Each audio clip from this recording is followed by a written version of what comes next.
chacun de nous espère que c'est un moment où il va stress. Ce n'est pas un moment de détente où nous allons nous retrouver dans une zone pour payer de là, et c'est un moment il y a détresse, mais c'est un moment il y a douleur. C'est-à-dire que même nous, toute décision, comme on l'a dit, on a écouté, et puis nous allons nous retrouver, on a repris ça, ni le moment définitif. Aujourd'hui, on est en train de fleurer, et puis on réfléchit, et puis on se retrouve pour que nous soyons minimum.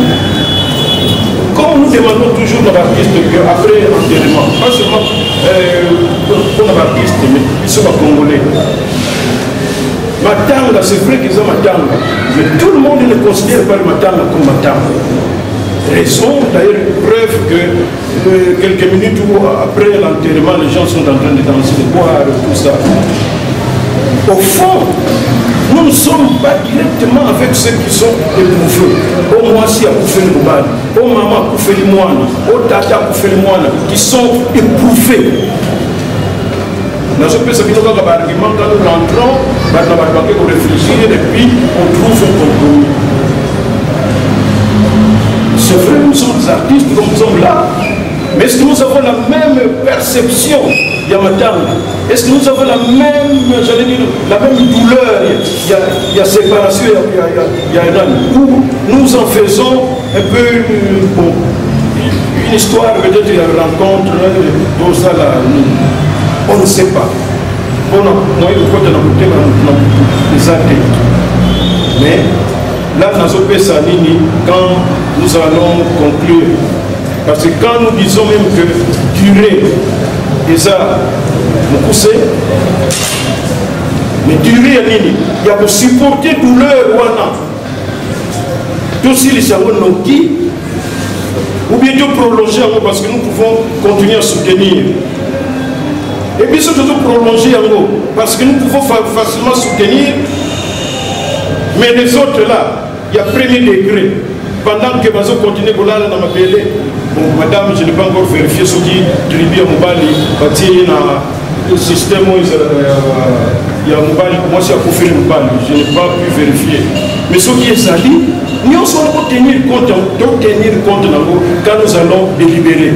Ne faisons pas, on y peut, nous sommes artistes parfois, nous voulons prendre tout, l'artiste, n'est pas problème, mais ça termine. L'homme l'esprit que nous sommes des artistes. Mais tout ce que nous sommes dit, normal, notre famille a dit. C'est la grande sœur propre. Il y a peut-être moi,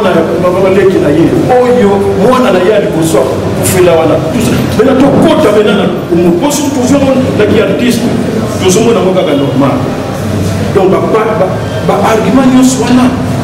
il faut humilité, la conclusion, et ça va durer. On a un endroit, c'est vrai, comme vous avez dit, nous aussi on a essayé de débattre.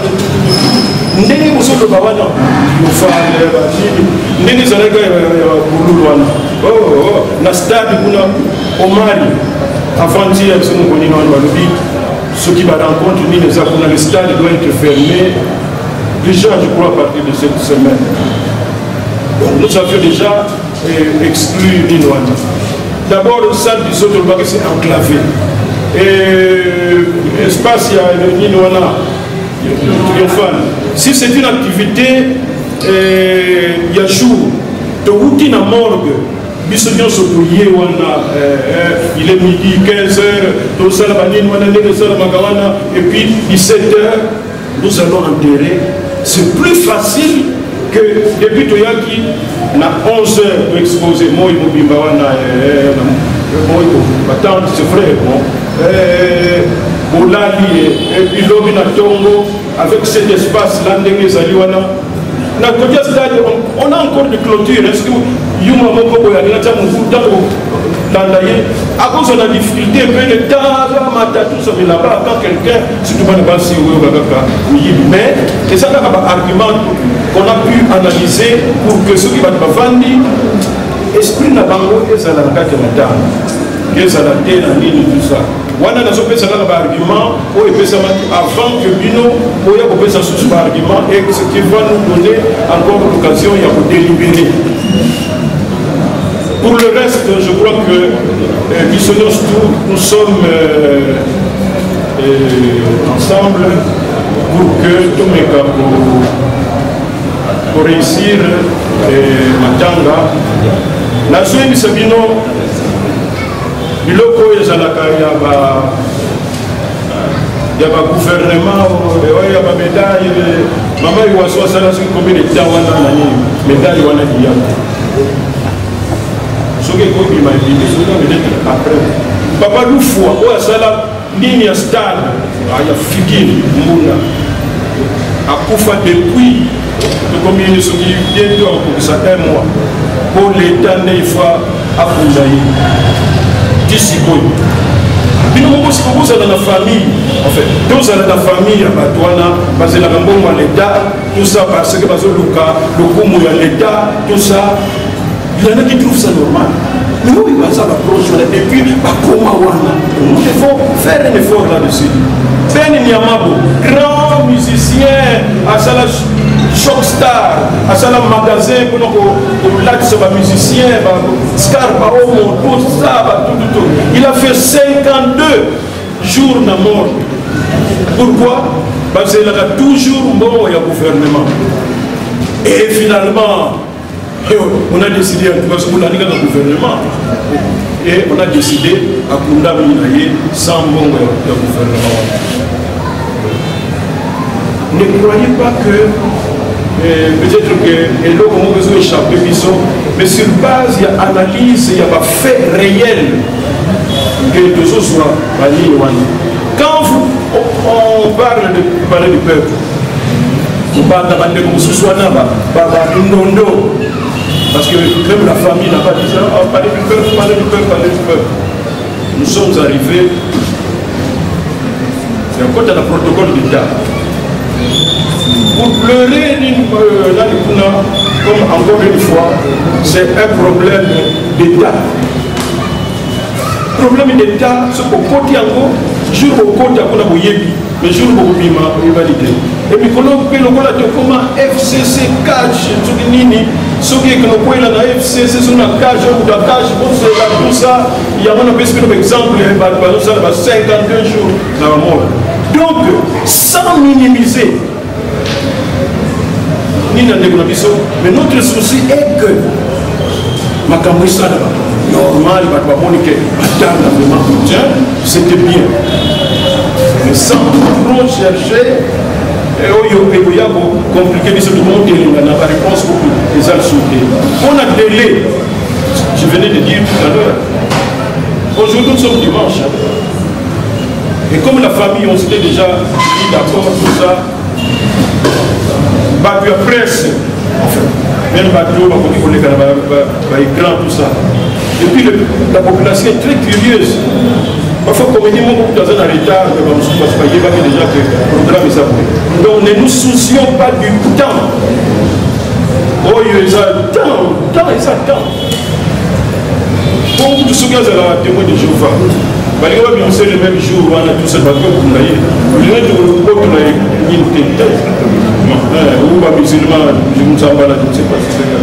mais notre souci, croyez, c'est une mauvaise expérience. Mais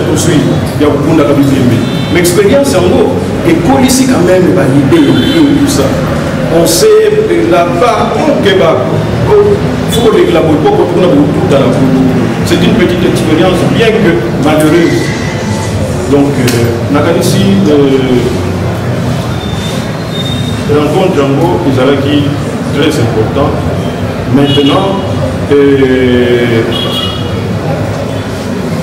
dans toujours Kabwana, concrètement, chaque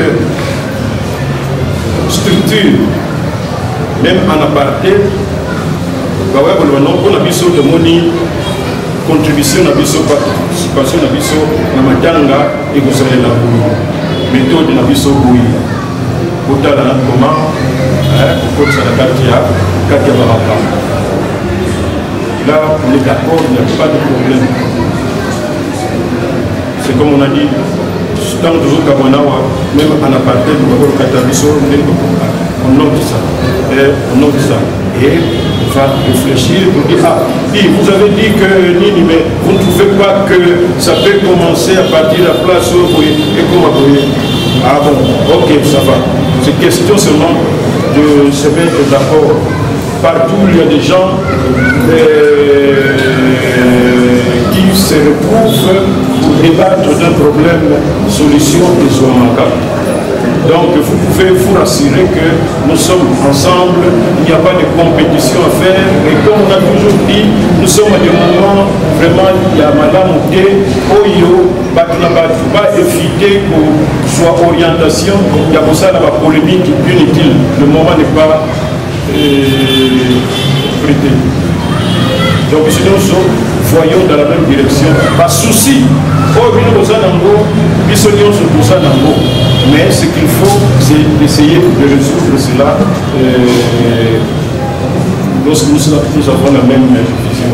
Je ne sais pas, président Ndombé, vous avez ajouté un peu. Réfléchir avant. Donc pour la Macan ici, parce que Mingi est après, et comme nous puissions pas négliger du sol, plus pas ça.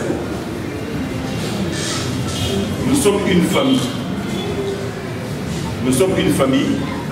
Nous sommes tous à la gare, nous avons fait les gablots, à ça à bouiller, autrement, à salité, nous sommes à la gare. Ah! Même objectif, même travail.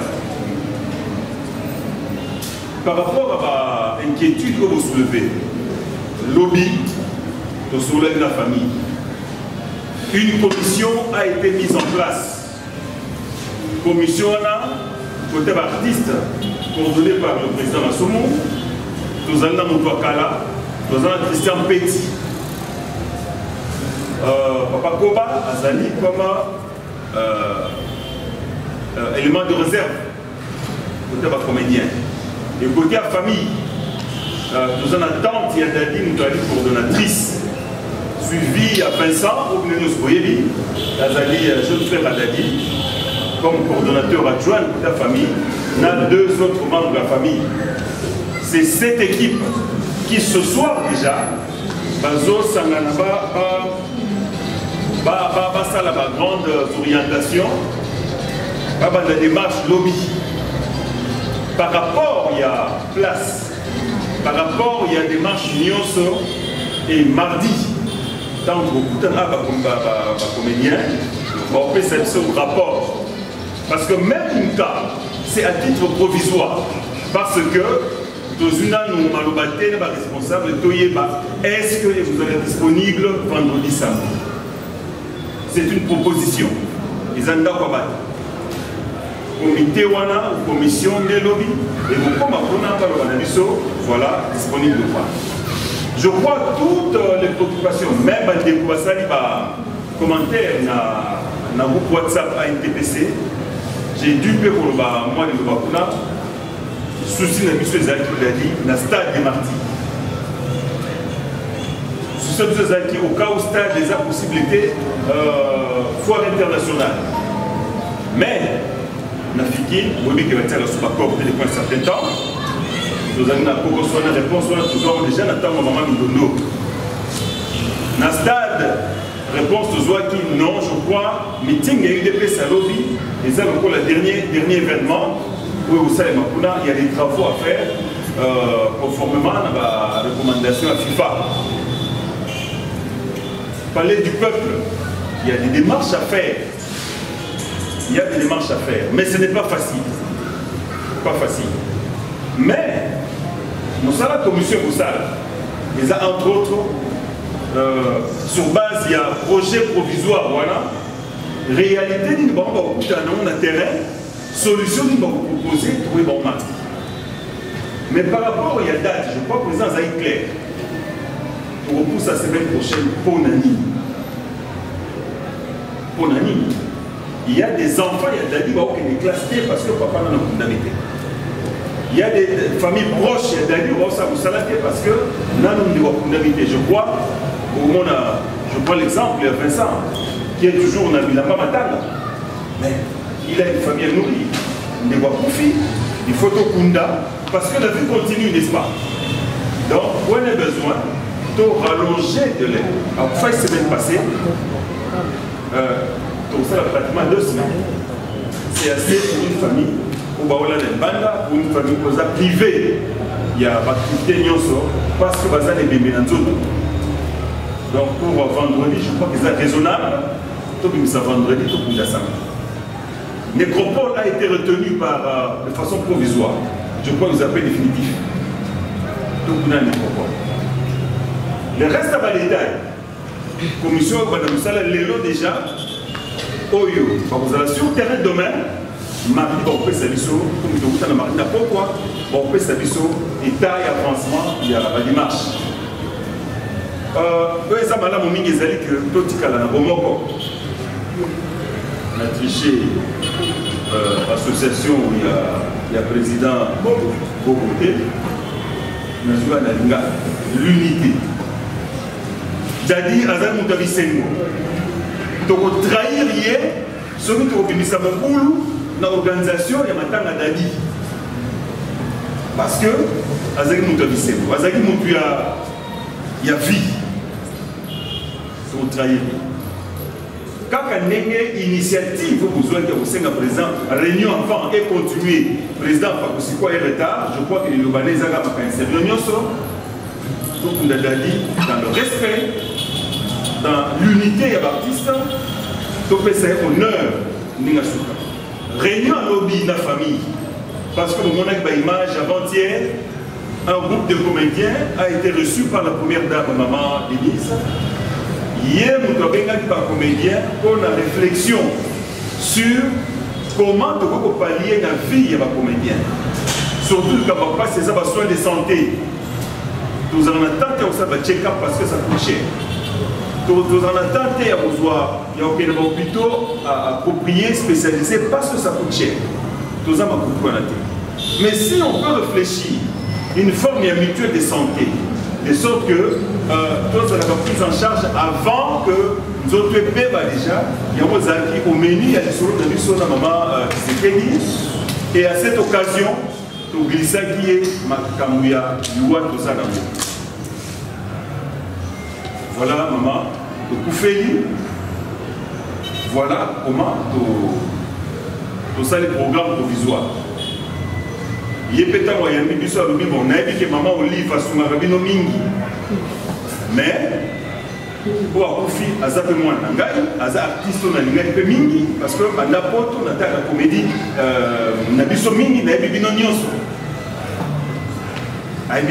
Bino nyoso. On dit qu'il y a des gens qui ont bango, bon, ça va lobby, avant de bouger, ce que je pourrais faire. Et lobby de délégation, il y a pourtant qui assistant et Kokaki, comme une famille. C'est pourquoi, comme M. Salima qui est sur ma casse, il y a pour ça déjà programme au Kundadadi. Tous ensemble avec Mitema Rokita, Oignon soit une idée à cause de la commission.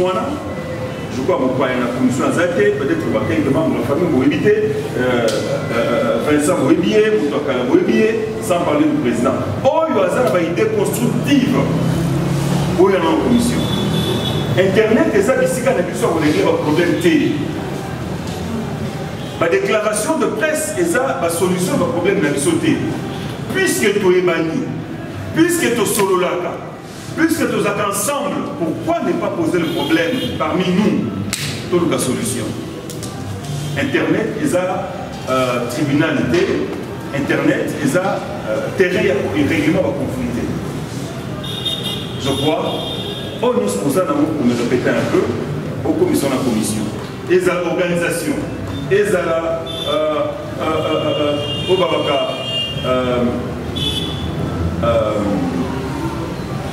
et le Bango.